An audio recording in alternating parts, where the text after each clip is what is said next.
Hello, this is Sports News Podcast and your host, Jeremy Brown, where I talk all sports. And today we have an exciting topic, a couple of topics. We got to talk about the rookie situation in the NFL, Brian FLORES,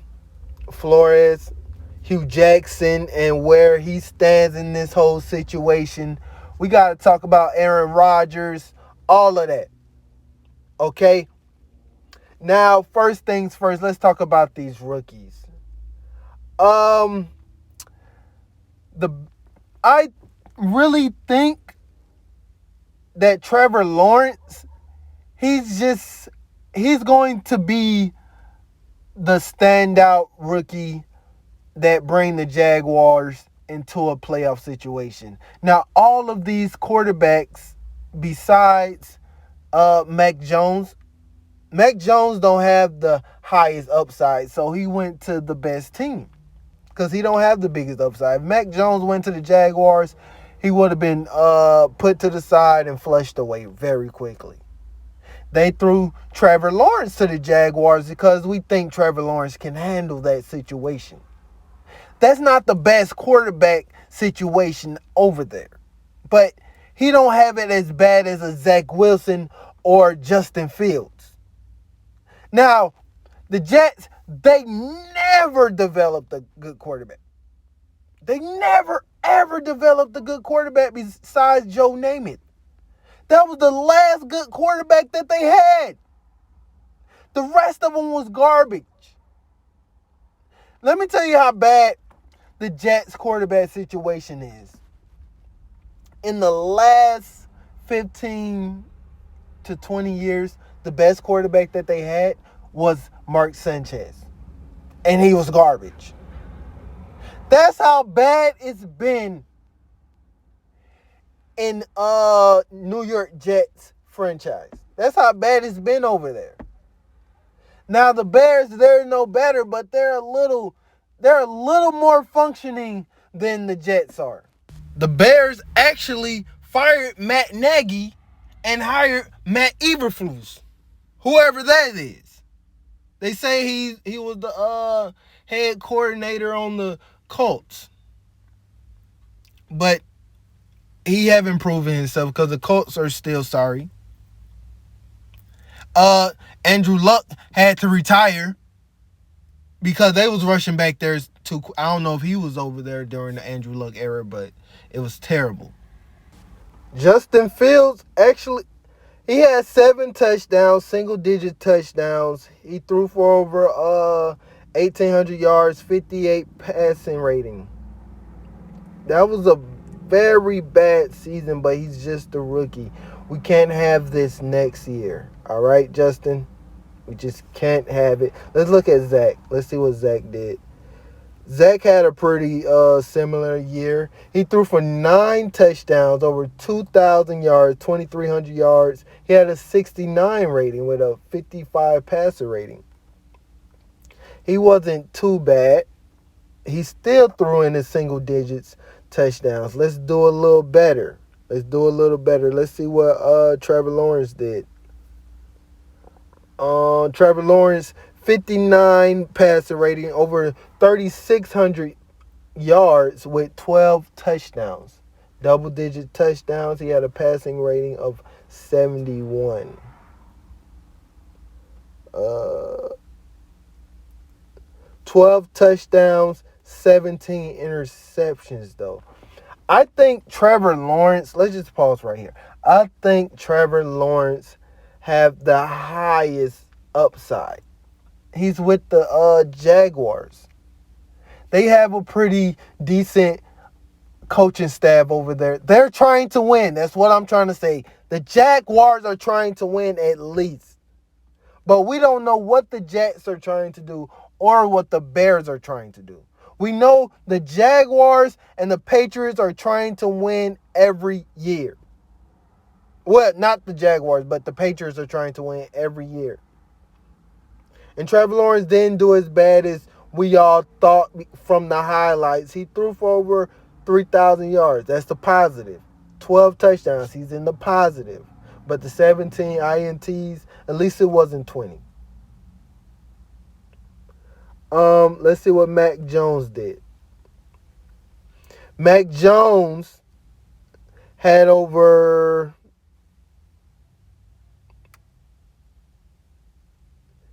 He went to the playoffs. That's a big positive. He got playoff stats. So, he had a 67 passing rating. He threw for over 3,800 yards, 22 touchdowns, with only 13 INTs. That is great for a rookie. But the only thing about Mac Jones, his ceiling isn't too high.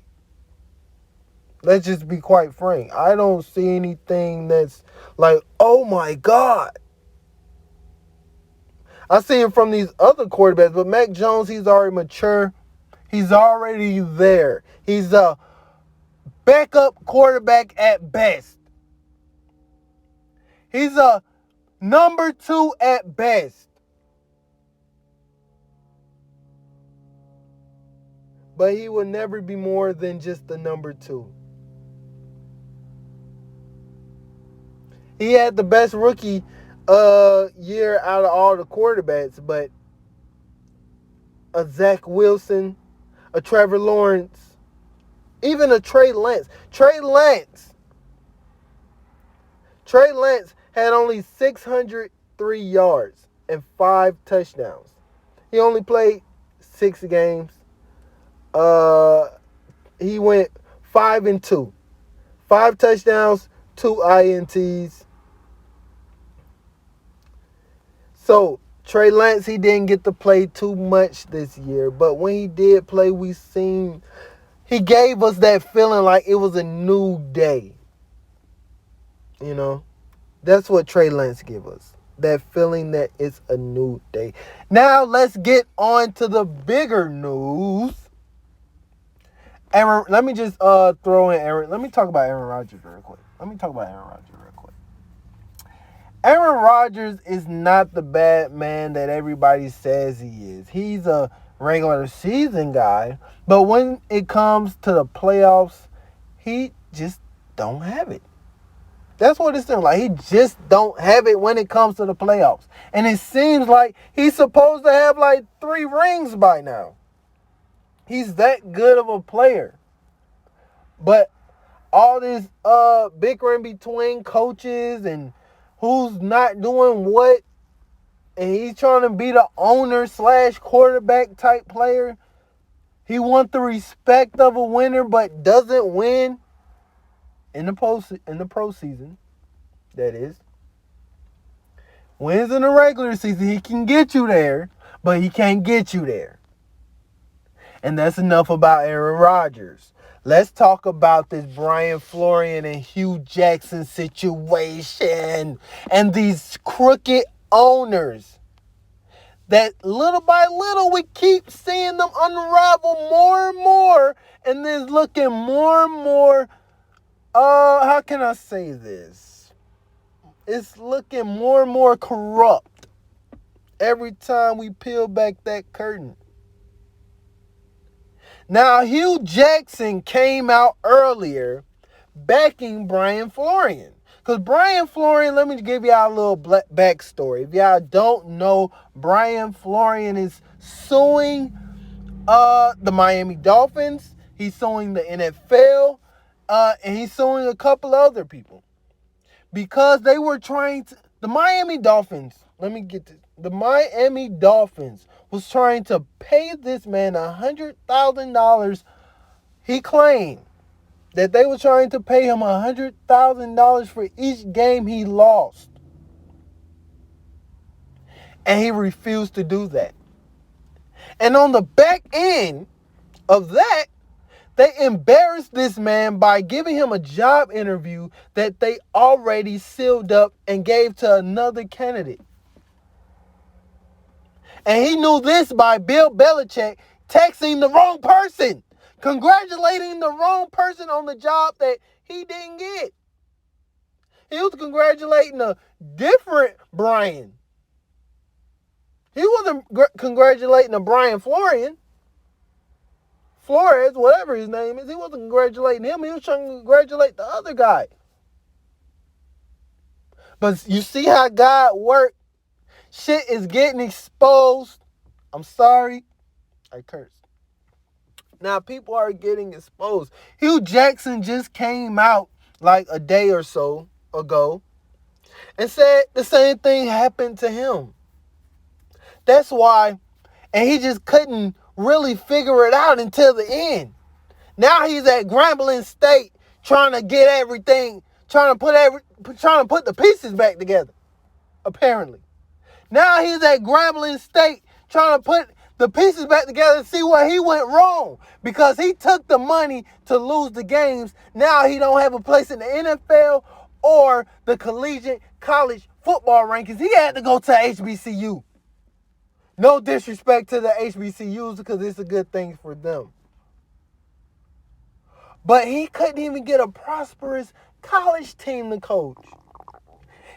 LSU wasn't even calling him. And LSU need a coach badly. None of the Florida teams was calling him. He had to go to Grambling State. We didn't know where Jackson was. I thought he was an analyst because I seen him on TV. I didn't see him at Grambling. And we heard he was coaching assistant for Eddie George that coached Tennessee. The coach for Tennessee.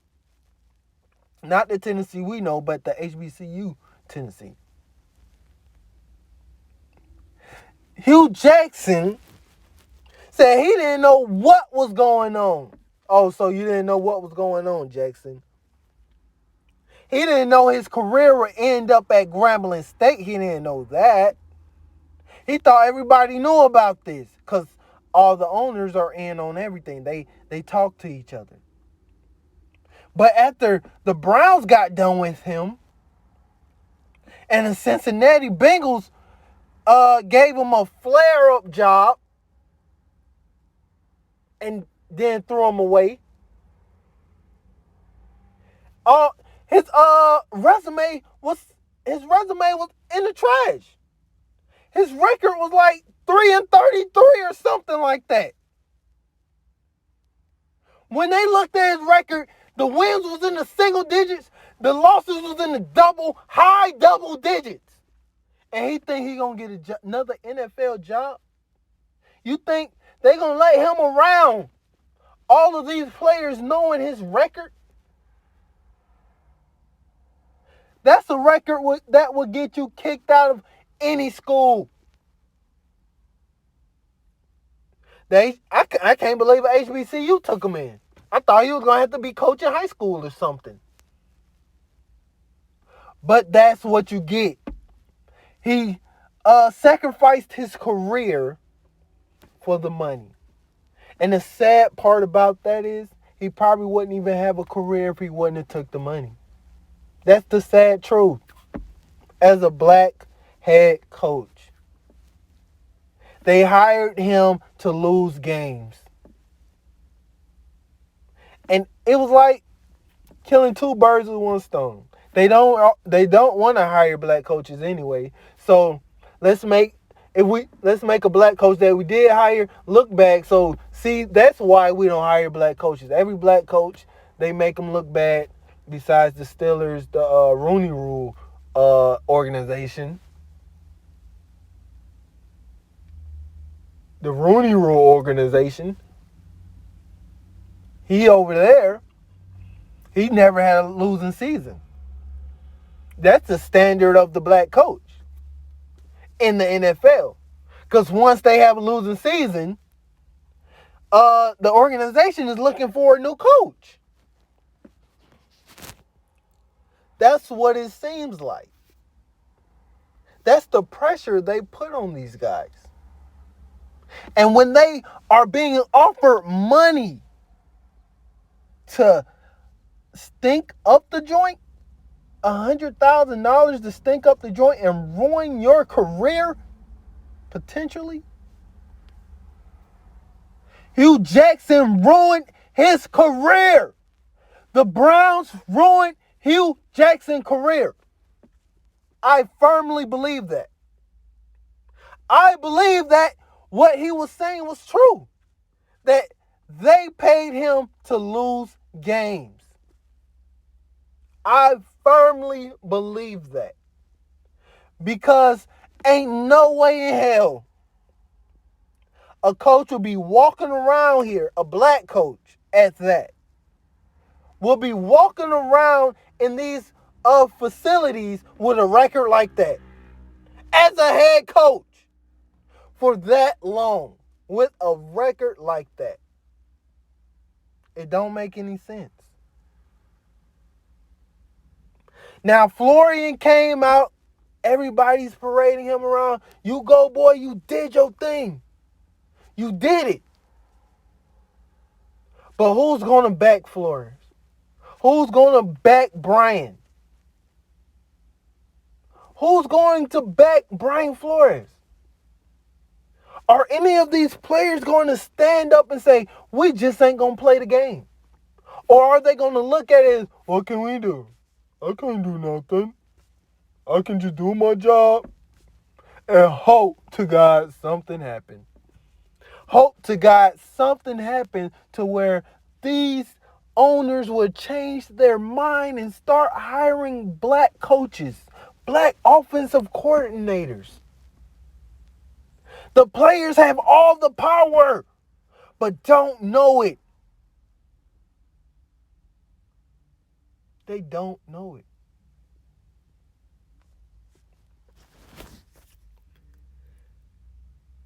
And Brian Florian, I'm sorry to tell you, but you might be in this by yourself.